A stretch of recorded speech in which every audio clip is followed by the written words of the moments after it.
Wish you all a very good day and God's many blessings, and how we safeguard the blessings that God has given us, especially the monetary, the wealth, the perishable wealth, or the materialistic wealth that He has blessed us with.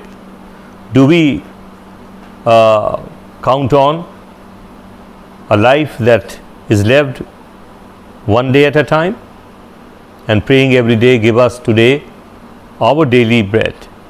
Or are we futuristic and like to make investments in banks where whatever we have, sometimes due to bank scams or whatever takes place, the money that we have saved or invested is suddenly likely to disappear?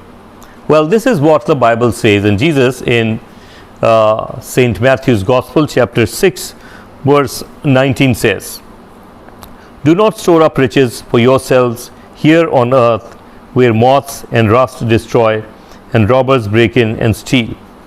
Instead, store up riches for yourselves in heaven, where moths and rust cannot destroy, and robbers cannot break in and steal."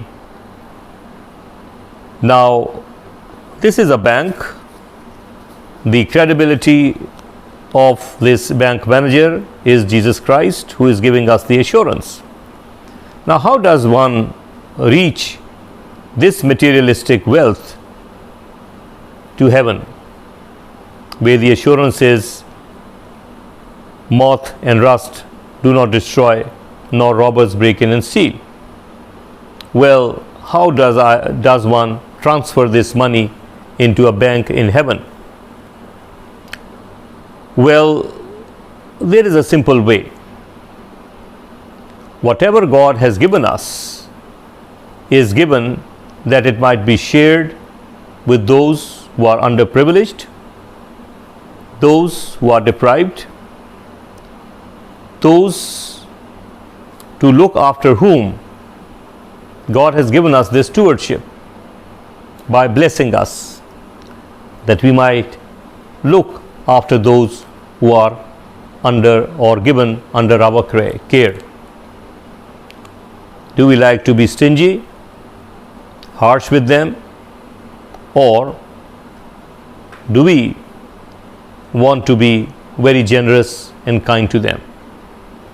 Well, if that is the case, that we are generous, kind, receiving from God and forwarding it to the needy, then by each such act, this wealth that Jesus is talking about, to be invested in a place, a bank in heaven, where moth and rust cannot destroy, nor robbers break in and steal, is somehow transferred there, and it is likely to mature and culminate into an investment that would double, triple and multiply.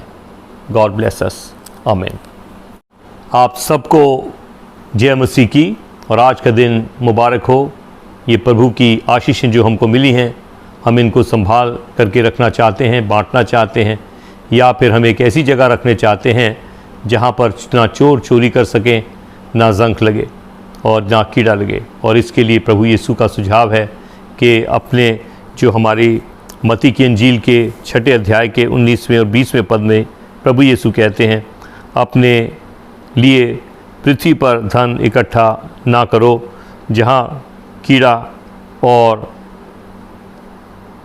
कीड़े बिगाड़ते हैं, और जहाँ चोर सेंध लगाते और चुराते हैं, परंतु अपने लिए स्वर्ग में धन इकट्ठा करो, जहाँ ना तो कीड़ा और ना काई बिगाड़ते हैं, और जहाँ चोर ना सेंध लगाते और ना चुराते हैं।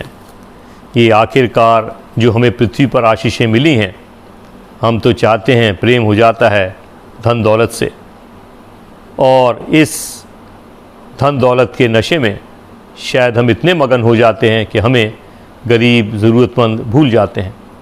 और यहाँ पर जो बात प्रभु यीशु कह रहे हैं कि ये जो बैंक ट्रांसफ़र हो, ये आखिरकार ये जो धरती पर जो हमें आशीषें मिली हैं, ये किस प्रकार से हम उस वाले एक बैंक के अंदर अपने इस पैसे को ट्रांसफ़र करेंगे। ये जो हमें धन दौलत प्रभु ने दी है, इसका मकसद है, और मकसद ये है कि जो मुझे आपको दिया है भंडार, वो हमें अच्छा भंडारी बनने के लिए दिया है कि हम ऐसा भंडारी बने जिसमें कि हम ऐसा वितरण करें जिससे तमाम लोगों के हक मिलें।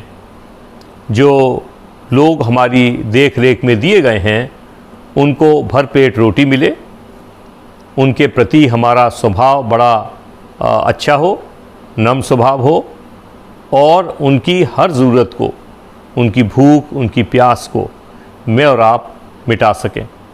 और यदि हम ऐसा करेंगे तो हम देखेंगे किसी न किसी तरीके से ये जो बैंक ट्रांसफ़र है, ये हमारे उस स्वर्गीय बैंक के अंदर जमा होती जा रही है। हमारी जो करुणा है, हमारी जो अच्छी जो सेवाएं हैं, जो उन ज़रूरतमंदों को मिल रही हैं, जिनके पूर्ति की वजह से करने के लिए प्रभु ने हम में से शायद कुछ लोगों को आशीषित किया है, और इसीलिए दिया ताकि हम उसको उनके साथ बाँटें।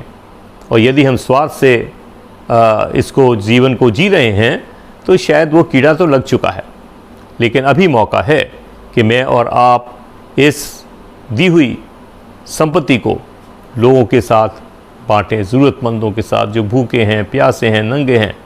क्योंकि प्रभु यीशु का तो एक सिंपल जवाब है कि जो कुछ तुमने मेरे इन छोटे से छोटे भाइयों के साथ किया वो मेरे साथ किया। और जब हम ऐसा करेंगे, अपनी कृपा, अपनी करुणा जो परमेश्वर की है, अपने द्वारा उन तक पहुंचाएंगे, तो वो तो जो बैंक ट्रांसफ़र है वो तो हो गई, और वो मैच्योर होगी दुगना तिगना, और शायद इतना ज़्यादा गुणांक हो कि शायद हम कभी उसकी कल्पना ना कर सकें।